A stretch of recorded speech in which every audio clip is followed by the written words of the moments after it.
Then we have a really tangible, obvious thing here. In January 1st, 1852, Brighton Township was created. We've seen this where they took, the west side of Murray and the east side of Crammy and add Presqu'île and made a third township where there were only two. Original boundary there coming from the bay would be Cedar Street, Prince Edward, and coming up just a bit to the east of Hilton and Cottington. Our friend Florence lives on what was part of the road. The main part of the old, what they call the town line road, which was the boundary between the old townships of Crammy and Murray, it's noticeable for us today, is McCann Road, north of Cottington, where Howard and Kathy McCann's farm is. That's still an active piece of road. I've never seen anything that tells me exactly why they did and the plans leading up to it, but the end result is pretty obvious. You now have three townships that were similar in geography, in size, and in population. The 1851 census, which was taken in 1852, after this happened, you can see the list. Crammy had over 2,900, Brighton had over 3,600, and Murray had over 37. So similar populations in the two. And the other thing that was similar, you had these rural townships with a village town at the south end and a transportation system that supported that. That was the structure they were after for supporting the people in the community and the delivery of services. And that was the end result. And it really benefited the people in Brighton to be in that situation. I like to think of, too, the people who lived here at the time would have to change their identity a little bit. Well, their address changed. And folks in those days may not have identified themselves as, in a national sense, they would more often have identified themselves based on their township. So they had to change what township they said they lived in. Of course, they would have to create a new ward system because they needed to have a new election. They would have needed a new council right away in 1852. And we should remember also that when Brighton Township was created, it was created as a corporation, because that legislation had been just a year or so before. And that was important for the township because it used it right away. So the new township was really important, and this would have been a sea change for the people living here. Then just a few months later, we had the Breakaway, natural disaster. Now, for any folks that were here in April 21st, 2012, we did the Breakaway story. I'll just mention it briefly here about what happened. There was a lake up here northwest of Hilton.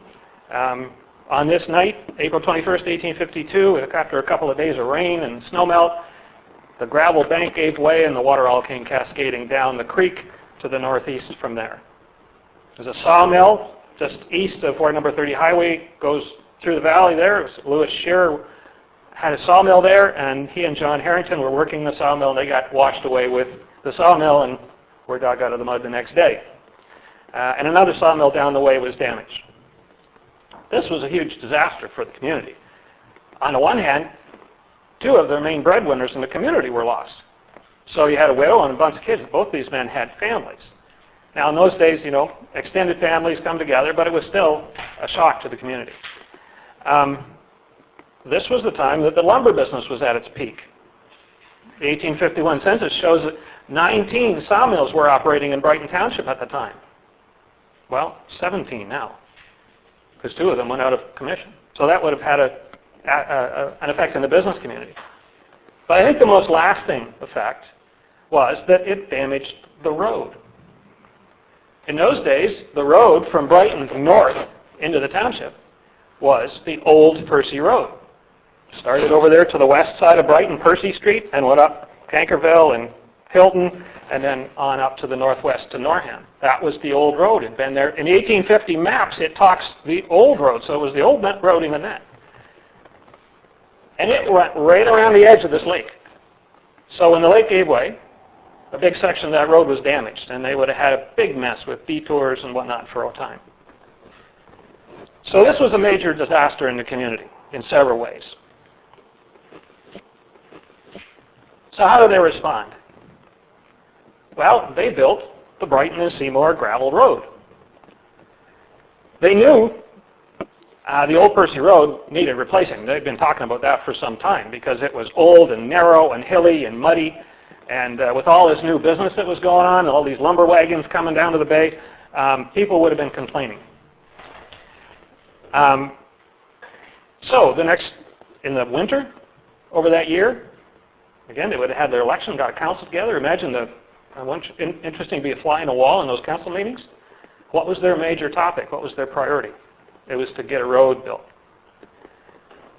So, a company was formed, the Presque Wharf and Road Company. This is a group of investors that got together, made an agreement with the township. Now that the township had a corporation that could do financial arrangements that would work for everybody, and they decided to build this new road.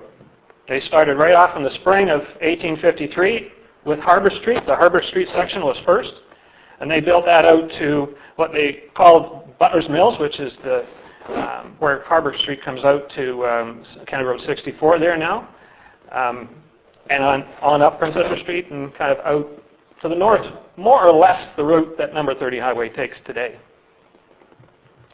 You see in the name it actually says the gravel road.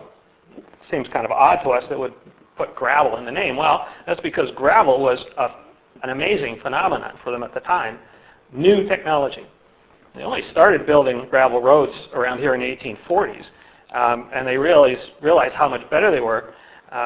The roadbed was much wider. The regulations for width on the road was increased quite a bit, so they could now have two wagons meet on the road.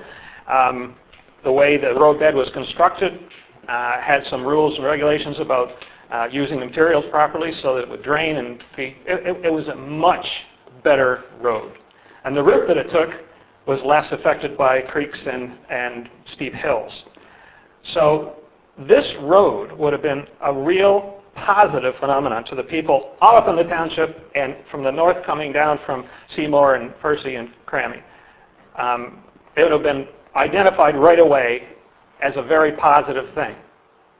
You know, imagine people were, it would be a lot less wear and tear on horses, on wagons, and people. You take less time to get down to the bay.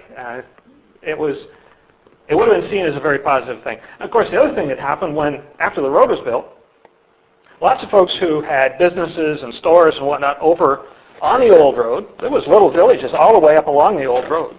Every little four corners, there was the blacksmith shop and the store and little communities. Many of them, over time, moved over to the new road because they needed to be where the traffic was. Basic business. Probably an example of that we know best is the Newcomb brothers, Stephen and Joseph Newcomb. Their father had a grist mill over to the west in the area that we know today as the Goodrich-Loomis Conservation Area on Coal Creek there. And it was called Coal Creek in those days. Later on, it became Cold Creek. So by 1869, they saw, well, here's where the business is on the road. So they decided to build a grist mill over on the road on the creek. The little village that grew up around them was Newcomb Mills, and that later became Orland. So the building of the road would have been an amazing new change and a positive change for the folks in the community.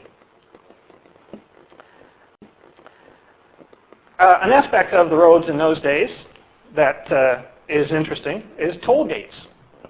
Oh, we don't like toll gates. That's an awful word for us.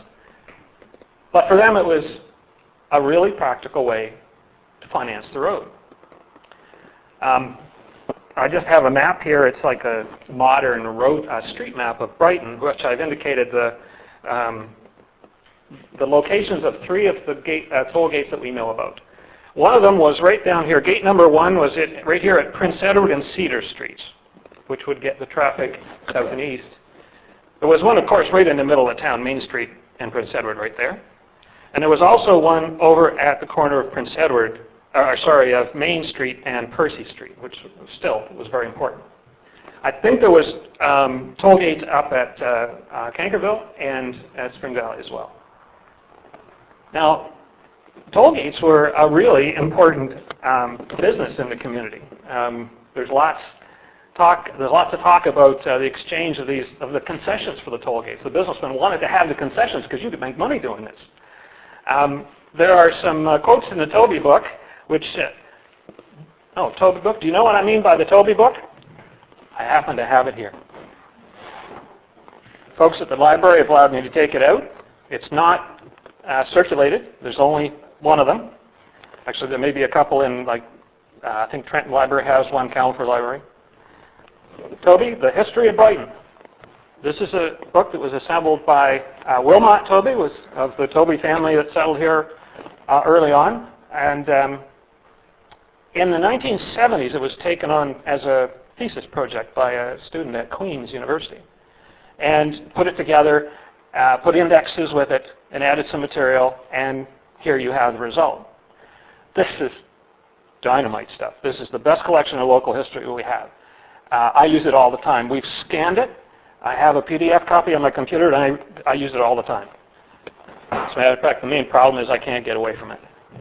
Page after page after page. It's so interesting. So I'm going to quote from that book a lot here, because a huge proportion of that book actually covers these decades in the middle of the 1800s. Newspaper reports, advertisements, just about things that were going on in Brighton, mostly around Brighton Village, but the community as well. So here's a couple things directly out of the Toby book about toll gates. In 1853, a substantial revenue was attained through toll gates. Records show us that 41 pounds in change was paid by H.C. Bettis for the passage of 1 million feet of lumber. Now, we don't necessarily think we would use the word million related to the 1850s. This was big business going on at the time. 25 was paid by J.E. Proctor and A.C. Singleton for passage of 600,000 feet of lumber. William Butler paid 8 pounds for 200,000 feet. It is estimated that an annual income at a toll gate would be about 133 pounds and change, which amounted to over 6% of the whole cost of the road already built. And this is talking 1853, so just the first year of the road. Hey, this was good business. Imagine all the millions of cords of lumber coming by, all those toll gates going up and down and up and down, and the guy standing there taking the toll each time and getting a cut of what he collected. So there's interesting tidbits in the Toby book about the different businessmen around taking them over 1 year after the next day. I don't know what the system was, whether they bid for them or were just, but it was a good business at the time. So toll gates paid for the road.